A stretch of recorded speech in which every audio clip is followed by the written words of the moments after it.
satu di FTITB. Nah, dulu aku masuk FTITB-nya tuh di jalur SNMPTN. Jadi, kalian kalau misalnya mau tanya aku, selain nanya bahasa Inggris juga bisa banget kalau mau nanya seputar SNM juga boleh. Tuh.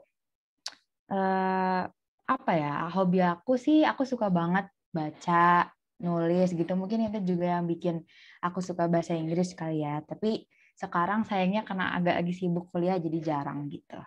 Ya udah kita mulai aja. Hari ini kita bakal bahas sinonim dan antonim. Oke, by the way kita belajar sama-sama belajar ya. Kalau misalnya merasa aku ada yang keliru atau gimana, pokoknya feel free aja kita diskusi aja, oke? Sebelum kita mulai bahas materinya, sebenarnya sedikit sih, kayak lebih banyak soalnya juga. Coba kita bahas mini quiz tadi deh yang 5 soal itu ya. Oke, pembahasan mini quiz. Oke, soal pertama. What is the antonym of the word juvenile?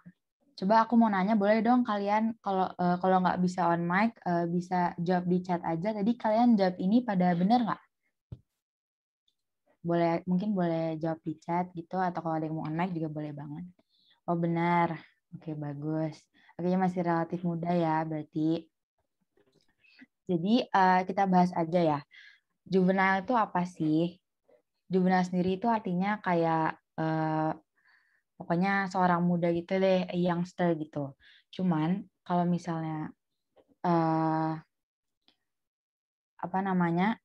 Nah, ini sih di soal ini tuh permasalahannya adalah ada adult dan ada youngster juga. Jadi kita emang beneran harus tahu artinya gitu. Kayak kita nggak bisa nganalisa, nggak kayak soal UTBK gitu kan. Jadi emang kita harus banyak baca dan ngeluasin vocabulary kita biar bisa tahu banyak arti kata-kata. Jadi juvenile, karena juvenile artinya orang muda atau seorang youngster gitu, berarti antonimnya, karena antonim itu lawannya, berarti jawabannya itu adult. Criminal sama restrain itu yang jelas salah karena nggak ada hubungannya. Kriminal tuh kayak someone that breaks the law gitu ya, pelaku kejahatan, dan restrain itu penahanan. Aku kasih option kriminal sama restrain karena menurut aku biasanya kalau kita nggak tahu arti juvenilnya, menurut aku kita sering dengar juvenile itu diasosiasikan sama kejahatan remaja gitu. Nggak tahu ya, aku sering dengarnya kayak juvenile apa namanya, kayak juvenile crime gitu, misalnya kejahatan remaja gitu. Next ke soal kedua. What is the antonym of permit? Okay. So ada 4 kan, allow, require, prohibit, sama acknowledge. Permit itu sendiri artinya, kalau sebagai noun, dia itu artinya apa namanya, sebuah dokumen atau surat atau pernyataan yang membolehkan gitu. Kalau permit sebagai adjektif, dia artinya membolehkan gitu. Jadi yang jelas jawabannya tentu allow karena yang lain salah. Kalau require itu kan, require is the act of dia meminta sesuatu gitu, kayak dia menuntut sesuatu, kayak misalnya kita harus isi requirements, berarti ada sesuatu yang diminta yang harus kita berikan gitu kan. Kalau prohibit itu artinya melarang, lalu acknowledge itu artinya mengakui eksistensi sesuatu gitu. So I acknowledge that you are a smart person gitu. Berarti aku mengakui bahwa ya emang benar gitu, kamu orangnya pintar. Kalau prohibit, we can use it in a sentence. I prohibit you from going out too late gitu. Berarti misalnya itu ya sering lah, siapa ya, mungkin bapak kita ngomong gitu lah misalnya, berarti dia ngarang kita untuk pergi terlalu malam gitu. Next, what is the antonym of fable? Nah, fable itu ini sebuah cerita atau folklore, tapi khususnya biasanya tokohnya itu hewan gitu kan. Kayak di bahasa Indonesia juga fabel kan namanya. Jadi jelas yang paling mirip itu ini salah ya soalnya, sorry. Maksudnya sinonim karena sisanya ini nggak ada hubungannya. Jadi yang aku maksud itu sinonimnya. Yang paling mirip adalah tale karena sisanya itu essay, paragraf, atau dokumen itu dia bukan fable, tapi ya apakah kita bisa bilang kebalikannya juga? Belum tentu gitu kan. Cuman yang jelas essay, paragraf, dan dokumen itu bukan sinonimnya dari fable. Gitu. Oke, lalu what is the antonym of doubt? Certainty, unsure, vague, and underestimate. Oke. Maaf ya aku campur-campur gitu. Kita santai aja ya bahasanya. So doubt itu noun ya, bukan adjective. Jadi yang jelas underestimate itu, kalaupun misal kita nggak tahu arti doubt, itu kita bisa coret underestimate ini salah. Karena dari bentuk katanya aja udah beda. Underestimate itu sebuah aksi gitu, kata kerja. Dia itu verb. Nah, yang kita cari adalah noun kan. Nah, unsure sama vague juga kata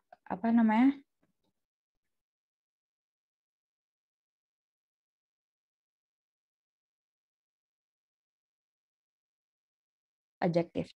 Aku underestimate. Dia itu verb karena dia aksi. Underestimate itu kan kayak nggak rendahkan orang atau kayak meragukan kemampuan orang gitu. Jadi dia itu sebuah action, jadi dia verb. Nah, kalau vague ini itu adjective. Semacam vague itu artinya kayak penuh kayak kerancuan gitu lah, kayak nggak jelas gitu. Nah, kalau unsure itu juga adjective. Karena ini menjelaskan bahwa seseorang itu dalam kondisi tidak yakin atau ragu gitu. Jadi ini to describe someone as or full of doubt gitu kan. Berarti jawabannya adalah walaupun misalnya kita nggak tahu ya kalau artinya kalau antonimnya itu certainty ini jawabannya. Cuman karena masih muda jadi harusnya tahu lah ya. Tuh. Terakhir, what is the synonym of shouted? Nih, coba kita urai satu-satu. Laugh itu kan ketawa ya. Jadi beda dong ketawa sama teriak kan. Berarti ini salah. Terus itu kan past tense dari bernyanyi. Jadi ini juga salah. Dan terakhir ada whispered atau berbisik. Ya jelas-jelas beda dong teriak sama bisik gitu kan. Kalau teriak orang dari jauh juga bisa dengar. Kalau bisik yang di dekat kita aja belum tentu. Jawabannya adalah bellowed. Bellowed itu sinonim dari shout. Dia itu kayak suara yang menggema gitu, kayak suara besar dan menggema gitu. Oke. Oke, tadi Minik udah kebahas ya. Kalau misalnya ada yang nggak jelas, boleh banget ditanya. Mau disanggah, misalnya nggak setuju sama aku, juga boleh banget di chat atau on mic aja. Yuk kita mulai ke materinya ya. Sebenarnya nggak banyak juga sih ya yang bisa dipelajari. Emang harus lebih ke banyak-banyakin latsol sama kayak ya banyakin vocabulary kita biar sebenarnya kalau paling enak tuh kalau kita emang tahu dengan jelas artinya ya kita nggak harus nganalisa lagi dari soal, cuman kan ya perlu dilatih dan nggak mungkin juga sehari gitu ya. Nih aku taruh contohnya baca gitu berbanyak tabel kan belum tentu, jadi emang harus dengan natural banyak baca latihan. Jadi kita review lagi. What is synonym?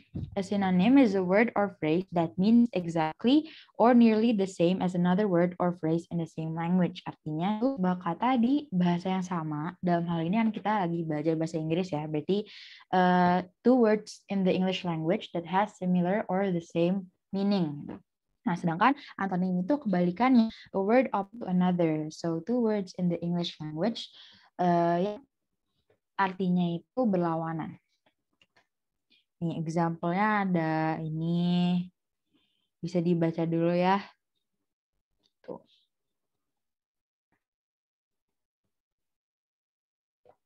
Sama ada juga ini. Emang harus sering banyak baca sih dan banyak berlatih. Oke, kita coba masuk ke latihan soal deh ya. Coba kita mulai. Oh ya, aku mau ngingetin juga tipe soal sinonim antonim di UTBK tuh biasanya pertanyaannya ya kayak gini. Nggak ini doang sih. Maksudnya bisa, wordingnya bisa beda. Cuman ya intinya biasanya dia nanya the word apa, inline keberapa, is closest in meaning to. Berarti dia nanya sinonimnya gitu. Terus kayak, the underline word above is best replaced by. Kalau best replaced by berarti kan artinya harus sama. Berarti juga nanya sinonimnya gitu. Oke. Mulai ke soal pertama ya. Nih, coba aku kasih 2 menit deh, coba pada baca dulu, terus coba pada jawab di chat ya. Kira-kira jawabannya apa?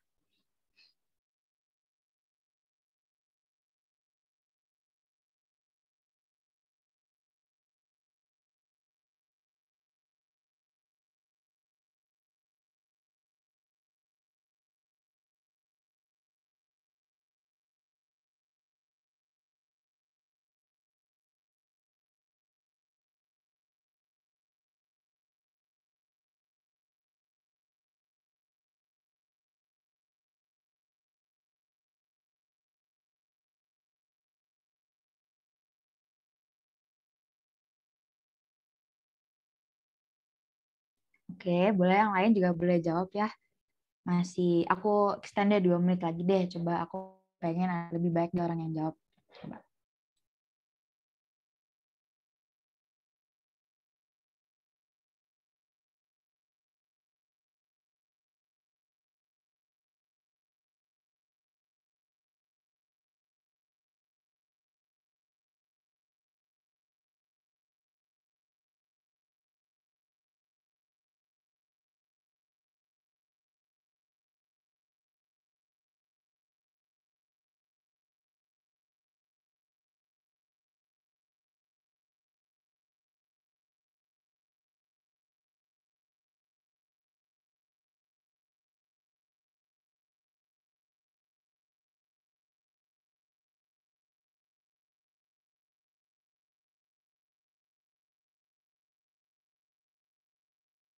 Oke, aku lihat-lihat di komen pada jawabnya C semua ya.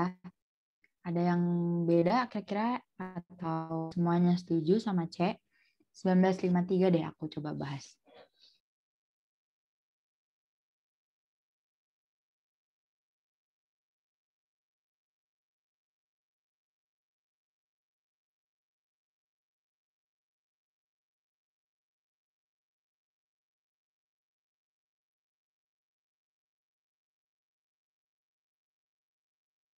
Oke, karena udah 1953, aku coba bahas ya. Seperti yang kita ketahui, kalau ngejawab soal TBK, biar nggak buang waktu, kita baca pertanyaan dulu gitu kan. Kan dia mintanya inline 7, yaitu di paragraf 2. Berarti kita nggak usah capek-capek baca dari awal, baca dari paragraf kedua aja. Cuman karena, kayaknya yang lain juga udah pada tahu sih ya, cuman karena kita lagi latihan aja, aku baca dari awal ya sekilas. Some of the most important landmarks in the United States include feats of architecture and modern engineering. San Francisco, California is a beautiful city on its own, but it is also home to the Golden Gate Bridge, a 1.7-mile suspension bridge connecting the San Francisco Peninsula to the Marin Headlands. The bridge holds the title of one of the wonders of the modern world according to the American Society of Civil Engineers. Oke, jadi di paragraf pertama ini kan lagi ngomongin ini ya, Golden Gate Bridge-nya gitu, bahwa dia itu ada di United States dan dia menghubungkan San Francisco Peninsula dengan Marin Headlands. Oke, lalu paragraf kedua, one of the most popular ways to appreciate the bridge is to take an excursion to the Golden Gate National Recreation Area just outside of San Francisco. The park contains hiking trails, great spots for picnicking, and offers some of the best vantage points for panoramic photographs of the bridge leading into the city. Oke, coba ya kita jawab. Excursion ini can be replaced with apa? Mungkin kalau misalnya ada yang nggak familiar ya sama kata ini, emang cukup jarang ya dipakai di hidup sehari-hari, jadi nggak apa-apa juga. Cuman kita harus pinter-pinter nganalisa soalnya gitu. Nah dia kan mintanya replace ya, artinya jawaban dari pilihan ini harus bisa kita pakai di paragraf ini, bukan artinya sama doang gitu. Jadi nih, kita baca deh sebelum sama sesudahnya ya, kita cari fakta pendukung. One of the most popular ways to appreciate the bridge is to take an excursion to the Golden Gate National Recreation Area. Jadi yang bisa aku tangkap adalah cara kita bisa menikmati pemandangan bridge-nya atau menghargai keindahannya itu adalah dengan ke Golden Gate National Recreation Area itu gitu. Kebanyakan orang kayak gitu, pada ke park itu gitu kan. Nah, is to take an excursion. Yang kita tahu kalau noun itu kan biasanya belakangnya ION kan. Jadi berarti excursion ini sebuah noun. Jadi kita bisa coret dulu nih apa namanya yang udah pasti salah, walking. Walaupun secara logika, maksudnya kalau kita ngebahas salah satu cara kita bisa apresiasi bridge itu dengan cara kita berjalan ke parknya gitu ya. Maksudnya logikanya masih masuk gitu. Cuman dari bentukan katanya itu udah salah. Karena ini tuh verb, kata kerja, sementara padahal yang diminta itu noun gitu. Kan nggak mungkin kan to take and walking gitu. Nah, kita sisalah 3 ini. Journey, outing, sama trip. Nah, 3 kata ini artinya itu kurang lebih mirip sih menurut aku ya. Kalau trip itu kan apa ya, sebuah perjalanan. Journey juga mirip-mirip lah. Adventure, outing gitu. Menurut aku 3 ini mirip. Cuman, nih ya, yang harus kita perhatiin nih. Ini kan an excursion ya. Kalau ada an-nya itu, berarti kan kita harus ingat kalau ada an, berarti kan kelanjutannya harus huruf vokal A, E, I, O, U, ya kan? Nah, followed by A, E, I, O, U. Berarti ya jelas A sama C itu, walaupun mereka juga noun, oke benar ya, dari bentukan kata udah benar gitu, itu yang kita butuh. Tapi ini nggak pas untuk kita pakai di paragraf ini, karena banyak karena dia harus disambung dengan kata yang awalnya huruf vokal. Jadi untuk soal ini jawabannya itu outing gitu. Permasalahannya adalah kalau yang ditanya itu sinonim doang, menurut aku A, B, sama C ini semuanya benar gitu. Cuma masalahnya can be replaced berarti harus dicocokin juga kalau di ini tuh gimana sih itu. Jadi itu putus-putus ya atau aman? Suaranya putus-putus, Kak. Oh iya, masih dari sejak kapan? Sekarang masih nggak? Sekarang udah lumayan sih. Oke, sebentar ya. Coba aku mau enter dulu deh, bentar.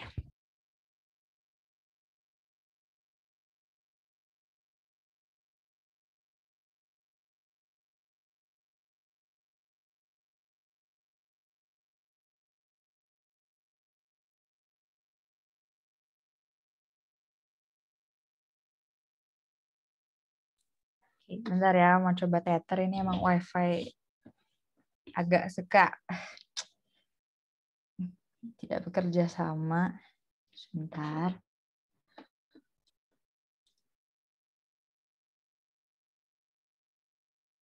Oke, halo. Masih putus-putus nggak ya? Udah enggak, Kak? Oke, oke. Oke, jadi gitu ya. Buat soal yang pertama ini jawabannya outing gitu. Kira-kira ada yang masih bingung atau misalnya kurang setuju? Jadi aku lihat untuk di soal pertama ini masih pada kekecoh ya. Coba aku pengen tahu deh siapapun gitu jawab di chat kayak kenapa kalian milih trip gitu di antara yang lain.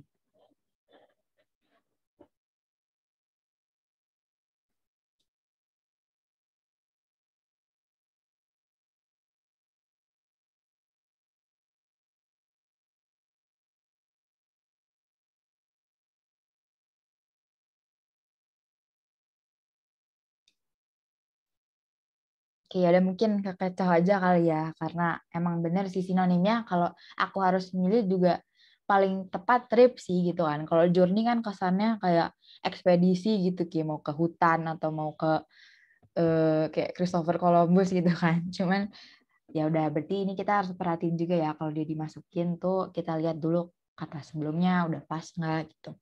Oke, kita bisa lanjut. Oke, ini paragrafnya masih sama. Aduh, agak ngelag ya. Sebentar. Oke. Oke. Pertanyaannya adalah the word appreciate in paragraph 2 is a synonym of. Coba ya kalian pada jawab sampai aku tunggu 2 menit deh.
Oke, udah ada yang jawab, 2 orang. Yang lain yang masih mau jawab, boleh aku tunggu 1 menit lagi.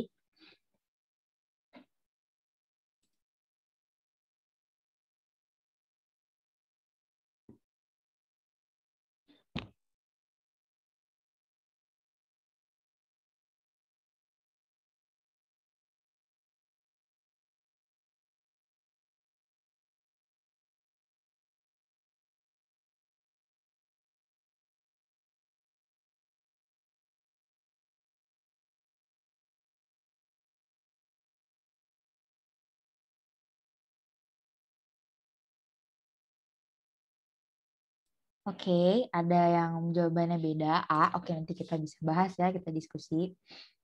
Nah, oke, udah 20.02. Oke, kita coba bahas aja ya. The word appreciate in paragraph 2 is a synonym of, yang ditanya sekarang sinonimnya lagi ya, yang artinya mirip. Oke.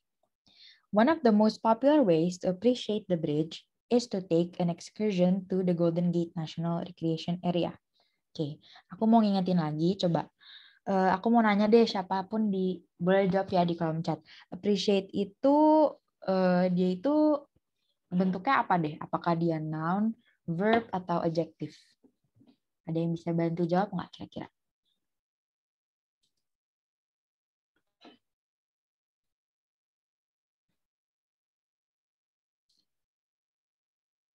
Adjective, verb. Nah, iya yang tepat itu verb karena appreciate itu suatu kata kerja atau aksi yang dilakukan gitu ya.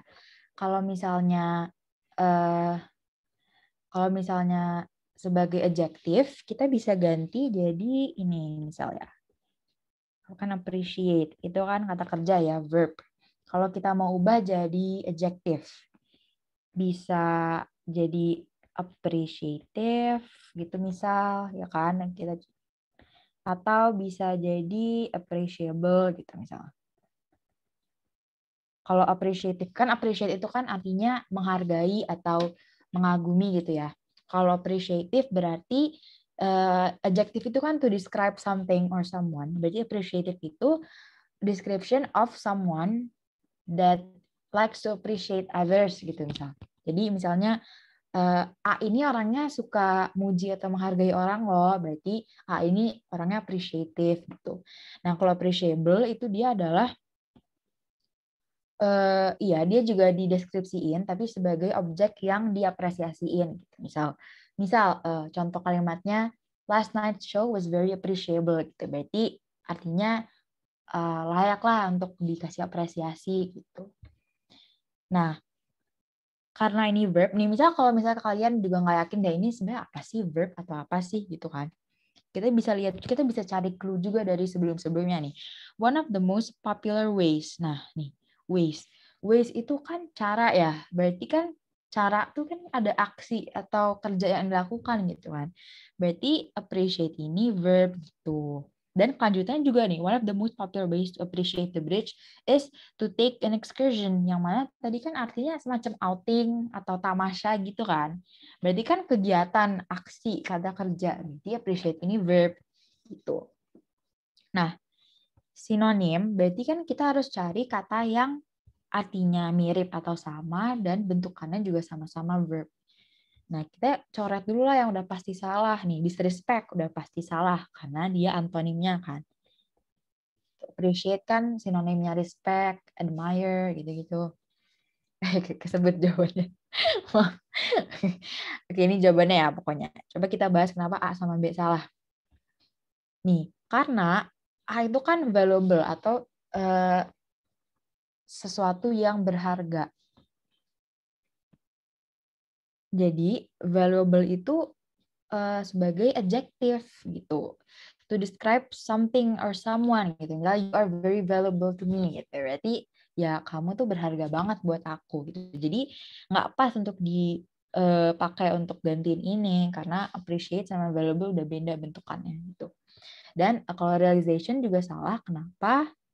Sebentar. Ini adjective. Realization itu juga salah karena dia itu noun. Gitu. Jadi realization itu kan artinya apa ya? Sebuah kesadaran gitu lah. Makanya dia itu noun untuk kata benda. Gitu. Jadi untuk soal ini jawabannya C. Kira-kira ada yang bingung atau nggak setuju, boleh ditanya aja ya, misal nggak ada. Oke, kalau misal nggak ada, kita lanjut aja ke soal. Oh, oke. Berarti kalau sinonim bentuk katanya harus sama, Kak. Iya, benar gitu.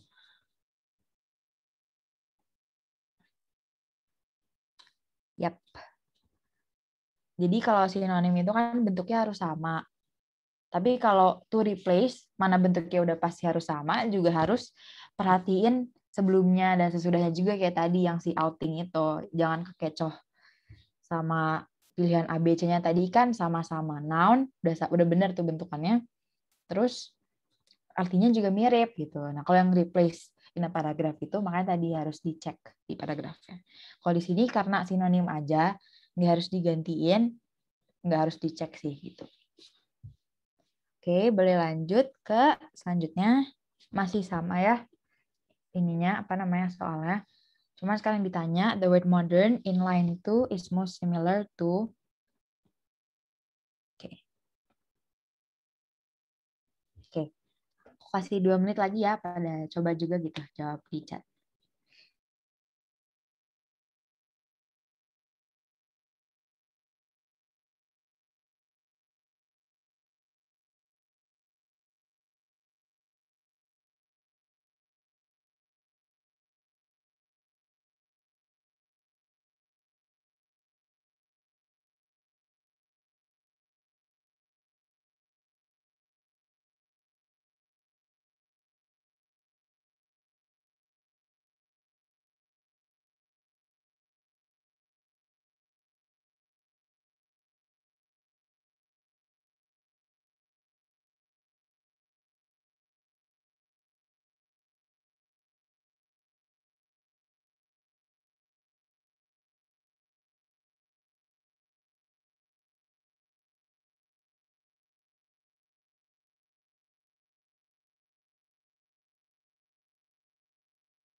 Oke, karena udah lumayan banyak yang jawab juga dan udah 2 menit, kita bahas aja.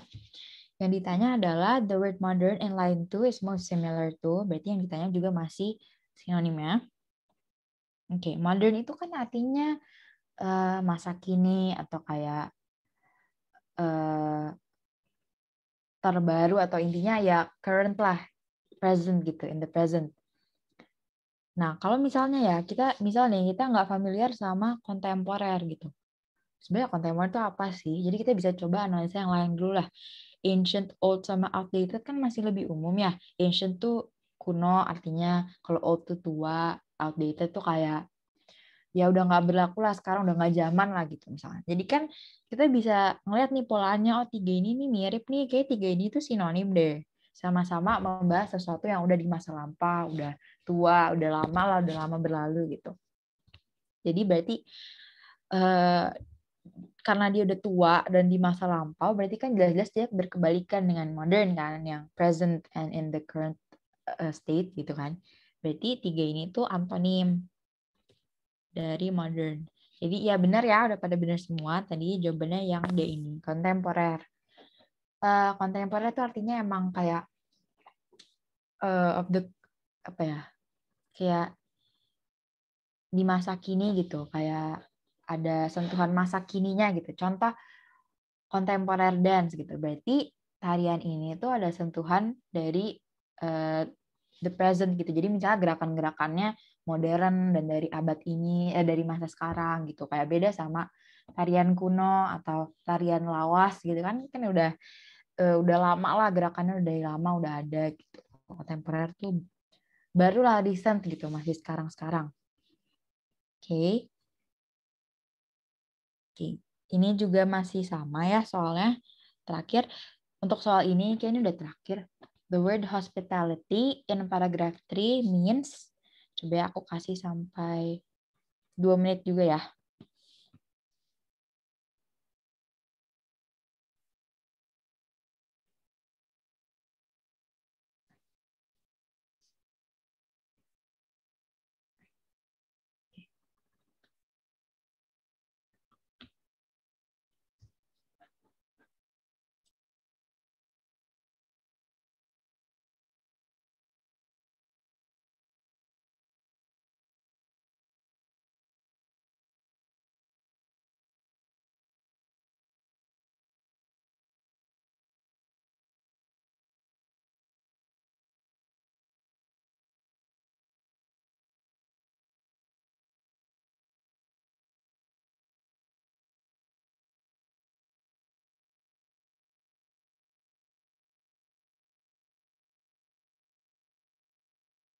Oke, udah ada 3 orang yang jawab.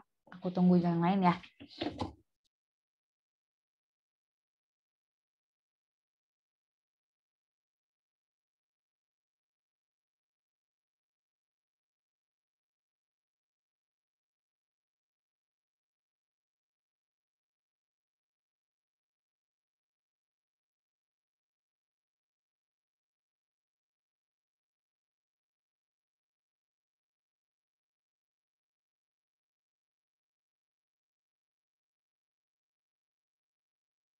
Oke, aku lihat-lihat ini udah berapa orang jawabnya D semua. Ada nggak kira-kira yang punya jawaban yang beda gitu?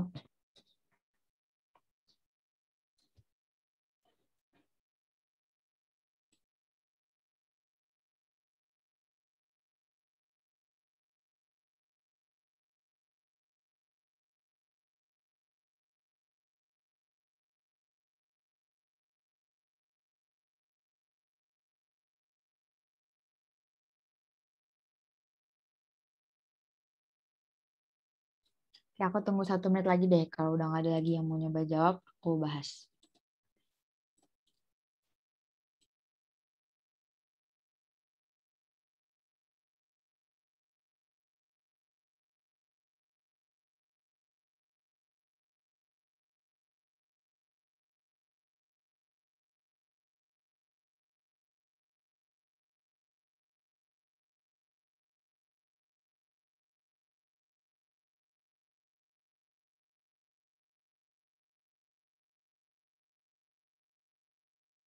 Nah, oke. Udah 8.14 dan udah ada 1 jawaban yang beda nih. Oke. Jawaban ada yang jawab, maaf, ada yang jawab C. Oke, kita bahas ya. Seperti biasa, kita analisa dulu nih bentukan katanya. Hospitality. Nih tadi ya kalau noun itu kan antara ION atau IT gitu kan. Dan kayak masih banyak lagi, cuman segitu dulu contohnya. Hospitality, berarti dia itu noun kan. Oke, ada yang jawab C juga. Oke, hospitality itu kan ini ya, apa namanya, kalau kalian tahu kayak perhotelan gitu ya, kan di bidang hospitality, ya kan. Nah, hospitality itu apa sih? Hospitality itu kayak, apa ya, dia itu kata benda, itu untuk kayak, coba aku cari ya, kata apa arti sakleknya. Hospitality meaning, hospitality itu noun, artinya kalau di Google tuh the friendly and generous reception and entertainment of guests, visitors, or strangers. Oke, jadi kayak penerimaan lah gitu, kayak welcoming untuk khususnya stranger atau ya keramahan, ya boleh, bisa keramahan. Benar-benar. Ya gitulah ya, pokoknya ngerti lah ya. Biasanya kan di bidang perhotelan gitu misal, karena kan ya mereka menerima tamu gitu. Nah, karena ini noun, berarti kita harus cari yang noun juga gitu.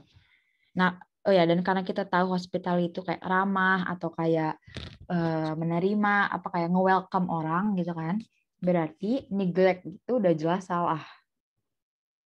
Neglect itu kan kayak mengacuhkan, mengabaikan gitu kan, neglect. Ya, misalnya the parent neglected the baby gitu. Berarti kayak orang tuanya kayak ngabain bayinya gitu, kayak nggak diurus, nggak di apa namanya, not taken care well gitu. Nah, selain emang dia ini tuh salah ya, dia juga sebenarnya bentukan katanya juga udah beda, jadi udah pasti banget salah gitu. Neglect itu kan verb gitu, kata kerja. Sementara itu ini noun, jadi mana udah artinya salah, dia juga beda lagi bentuknya, udah pasti salah. Nah, ignoring sama neglect itu sebenarnya mirip-mirip ya, kayak sama-sama mengabaikan gitu. Dan ini itu verb juga. Jadi ini juga salah. Nah, 2 ini nih, welcome sama helpful. Yang mana sih yang benar? Bukan, tadi ada 2 jawaban yang berbeda. Berarti kalian sebenarnya udah tahu lah artinya ya. Udah tahu pasti neglect sama ignoring salah. Tinggal kita lihat aja bentukan katanya yang mana yang benar. Jadi helpful itu kan adjective kan. helpful is used to describe someone yang murah menolong gitu kan ya, suka bantuin orang gitu kan. Sementara welcome itu mungkin kalian terkecoh di sini itu karena mikirnya welcome yang verb gitu kali ya, yang kayak emang menerima atau apa sih kayak misal contohnya I welcome the guests in my party gitu. Berarti kayak aku kan menyambut tamu gitu kan itu. Tapi padahal welcome itu nggak cuma verb doang. Welcome itu bisa noun juga gitu. Bisa noun, bisa verb. Kalau dalam bentuk verb kayak tadi aku bilang kayak menyambut orang. Kalau noun itu an instance or manner of greeting someone gitu. Jadi kayak sebagai sebuah kata benda. Misal I gave you a warm welcome gitu. Berarti kayak aku memberikan sambutan yang hangat untuk kamu gitu. Nah, makanya di sini di soal ini welcome yang dimaksud tuh adalah yang noun.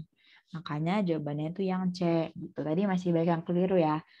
Kita makanya yang penting banget kita tuh harus make sure nih bentukan katanya tuh apa sih dan berarti yang kita cari itu apa gitu. Maka di sini walaupun helpful tuh artinya benar ya, maksudnya sama-sama mirip lah ramah atau mudah menolong apa banyak kebantuin lah kan si David ini udah kayak ngebantu banget lah si teman-teman yang guest ini kan. Tapi karena dia adjektif salah karena kita nyarinya noun. Gitu. Kira-kira ada yang mau ditanya nggak buat soal ini?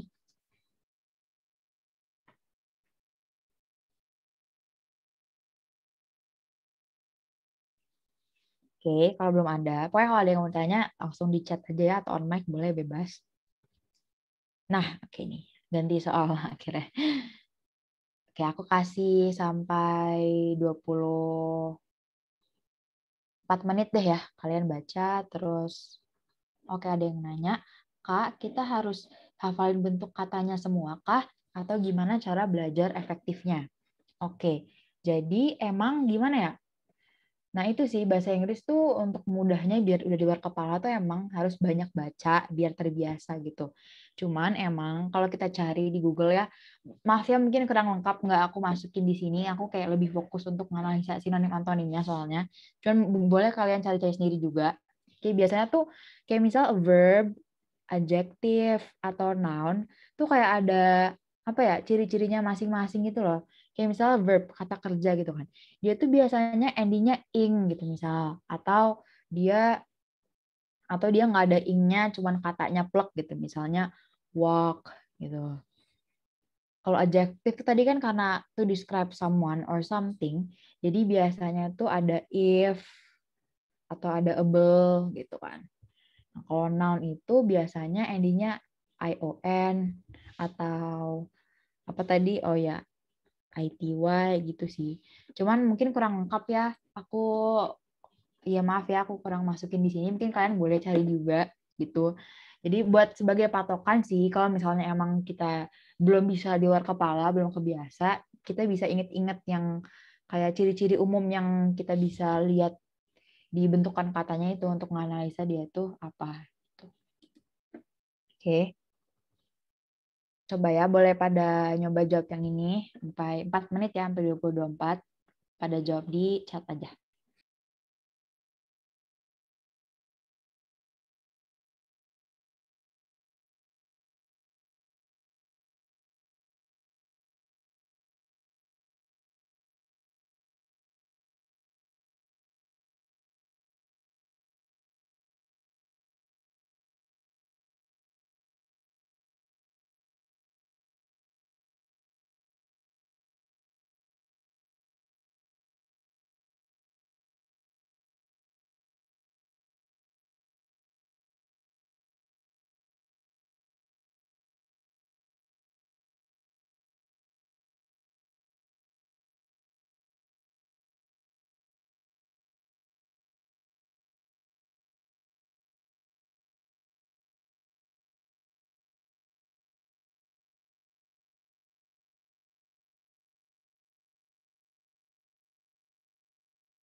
Oke, udah ada 3 orang yang jawab. Boleh yang lain ya, pada ikut jawab juga.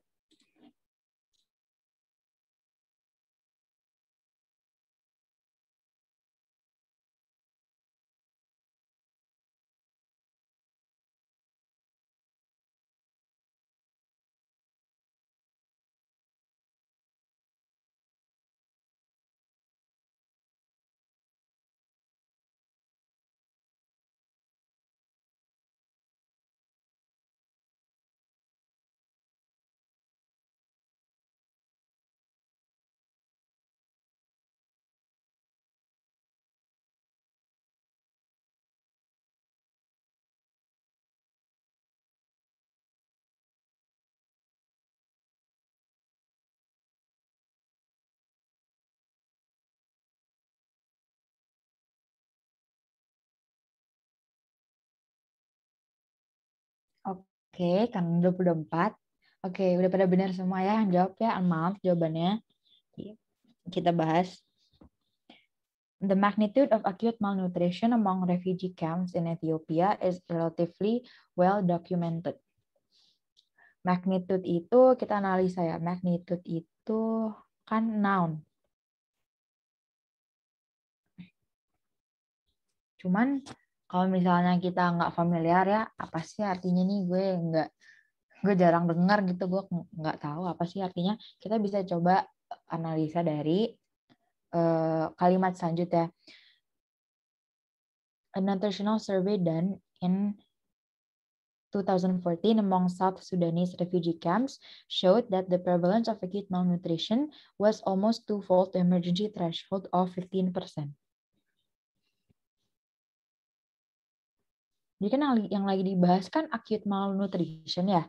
Dan di kalimat selanjutnya tuh dikasih tahu bahwa ada survei in 2014 that documented the malnutrition in Sudanese refugee camps itu hampir 15%. Hampir was almost twofold the emergency threshold of 15%. Intinya sebenarnya nggak harus benar dibaca sih. Intinya yang mau aku tekankan adalah dari sini kita bisa dapat fakta atau info bahwa ini tuh lagi ngomongin data gitu loh, atau angka gitu, 15% angka gitu kan. Ini lagi bahas relatively well documented kan nih si magnitude of acute malnutrition-nya. Kalau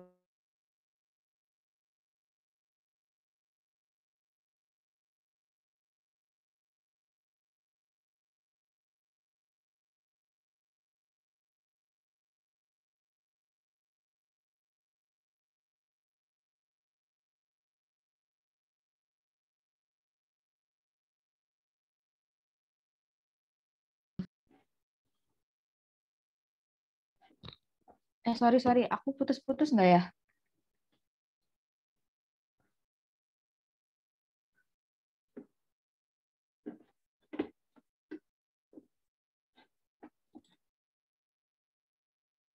Oh, aman ya? Oke.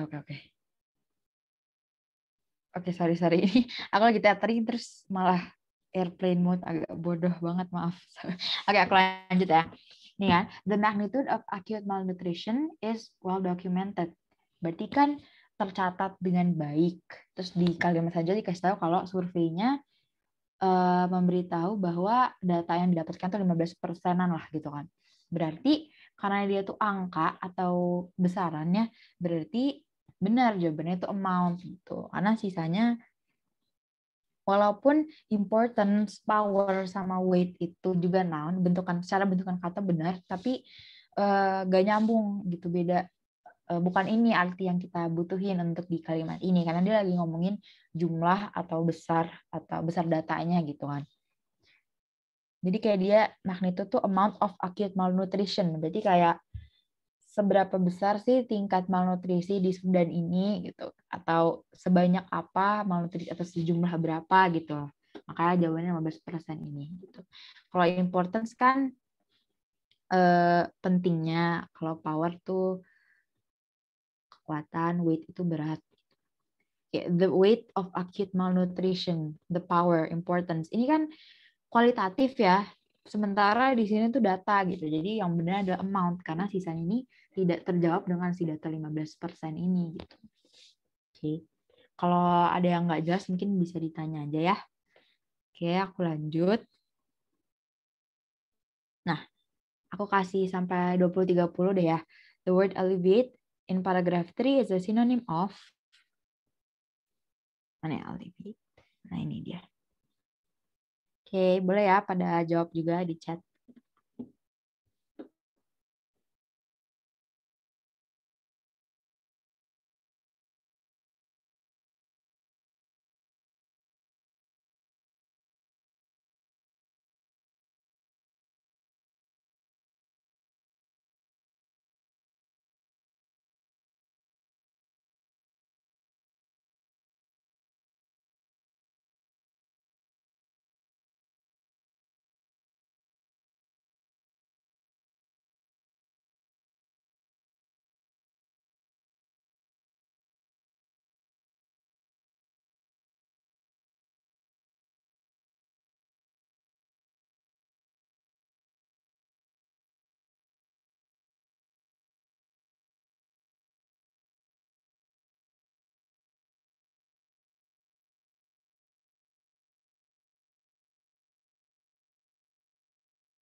Oke, ada yang masih mau jawab lagi? Kira-kira ini baru satu yang nyoba jawab nih.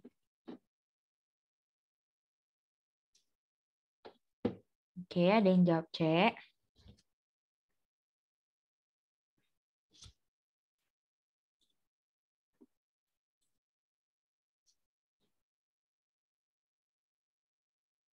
Oke, kita bahas aja ya. Alleviate. Effective policies and programs to alleviate malnutrition requires an understanding of the determinants of acute malnutrition in the refugee camps. Jadi yang dibahas adalah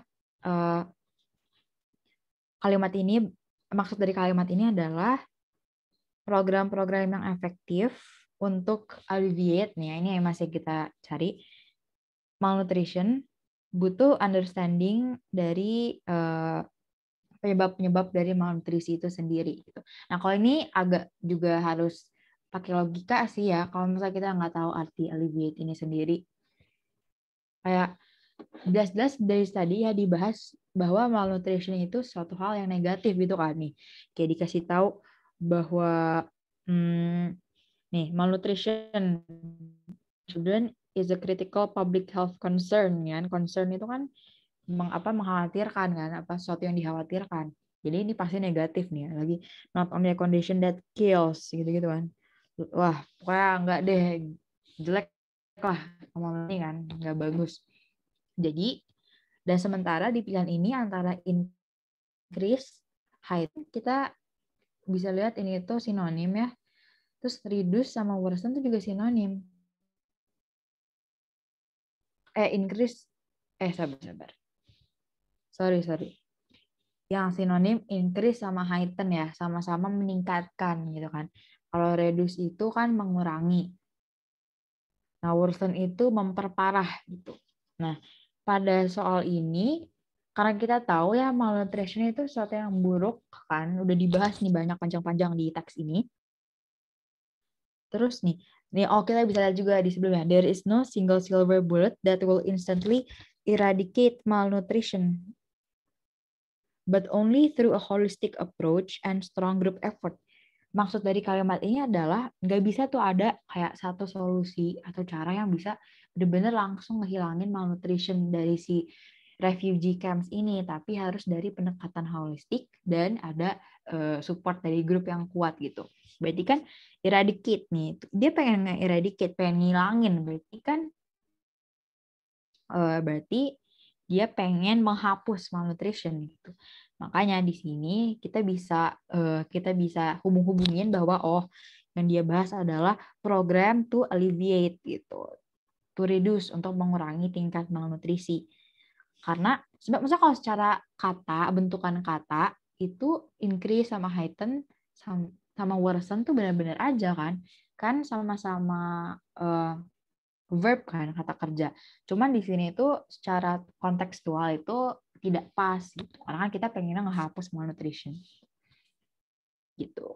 Kalau secara sinonim sendiri, increase, heighten, sama worsen itu kan nggak sinonimnya, tapi kalau untuk konteksnya dalam paragraf ini, kalau increase malnutrition, heighten, atau worsen kan intinya sama ya, sama-sama tingkat malnutrisi lebih tinggi, berarti makin parah gitu. Jadi 3 ini, kalau untuk di soal ini itu sinonim.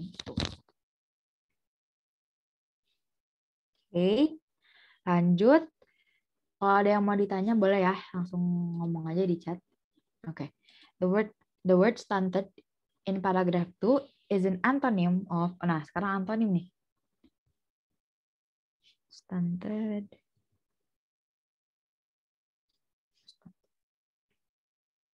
Oke. 2 menit ya, coba pada jawab di chat. Dicobain aja.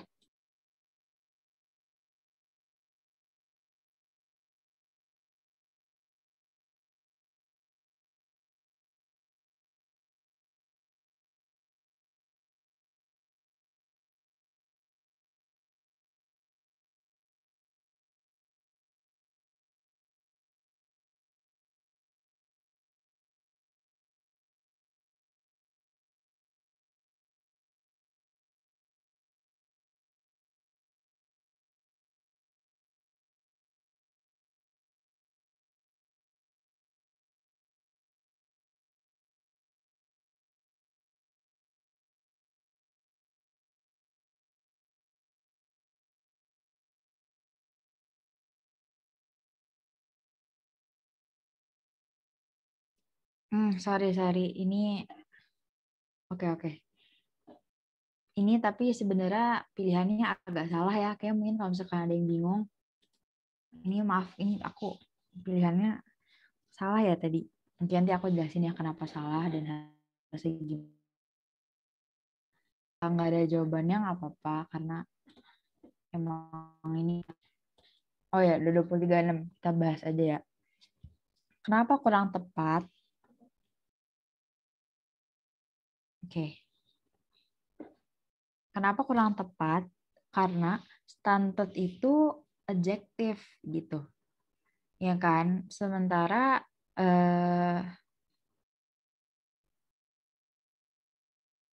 oh ya benar. Aduh, sorry, nggak fokus. Benar ya, ini udah benar ya. Semua ini adjektif kan, ini karena kata-kata yang to describe something. Oke, benar. Stunted itu adjektif. Artinya itu terhambat, ya. Stunted growth, berarti pertumbuhan dia itu terhambat.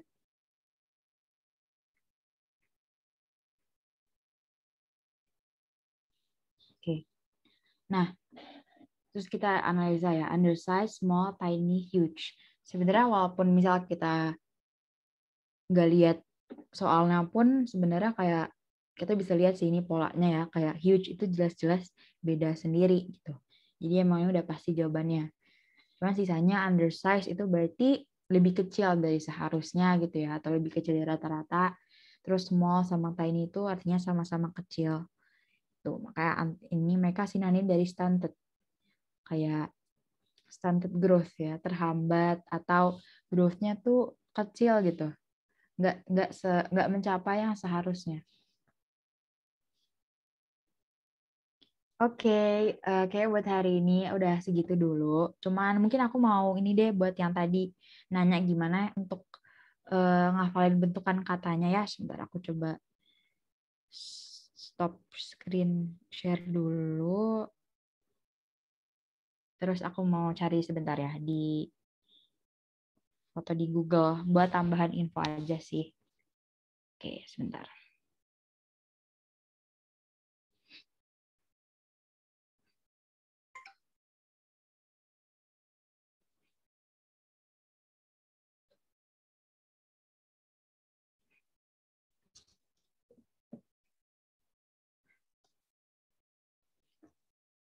Oke, bentar ya. Lagi nyimpen fotonya dulu. Kita masukin add page.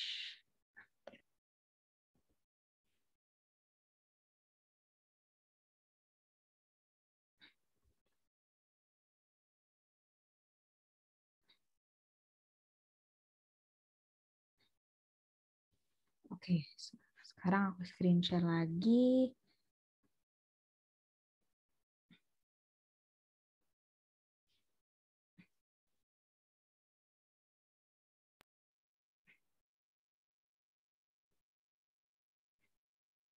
Oke. Oke. Nih. Nah ini nih. Noun, verb, adjective, sama adverb. Noun itu sendiri kan kata benda ya. Verb itu kata kerja, adjective kata sifat, dan adverb itu untuk sebuah adjektif yang ngedeskripsiin suatu kata kerja. Bisa nih, noun, beauty atau kecantikan. Verbnya beautify, yaitu aksi untuk mempercantik. Sebenarnya adjektif itu adalah beautiful, dan adverbnya beautifully ini. Pola yang bisa kita lihat adalah nih di verb itu di beautiful tuh seringnya ada ful nih kan, full gini. Kalau adverb tuh biasanya ini sih kata kuncinya ditambahin lly gini. Kayak beautifully, beneficially, creatively gitu. Jadi kayak karena kan dia mendeskripsikan suatu kata kerja kan. Jadi aksi yang dilakukan itu dilakukan dengan adjektifnya ditambah li gitu, secara beautifully gitu. Terus kalau adjektif selain ful ini full biasanya ada beneficial, ada if, terus ada ed, ing. Distracting ini bisa ini sih, bisa verb juga gitu. Kalau distracting kalau yang lagi dilakukan sekarang misalnya my kid is distracting her nanny gitu, kayak dia bisa sebagai suatu kata sifat, kayak misalnya the neon colors are very distracting, itu kan adjektif kan, suatu kata sifat yang ngedeskripsiin si warna-warna itu.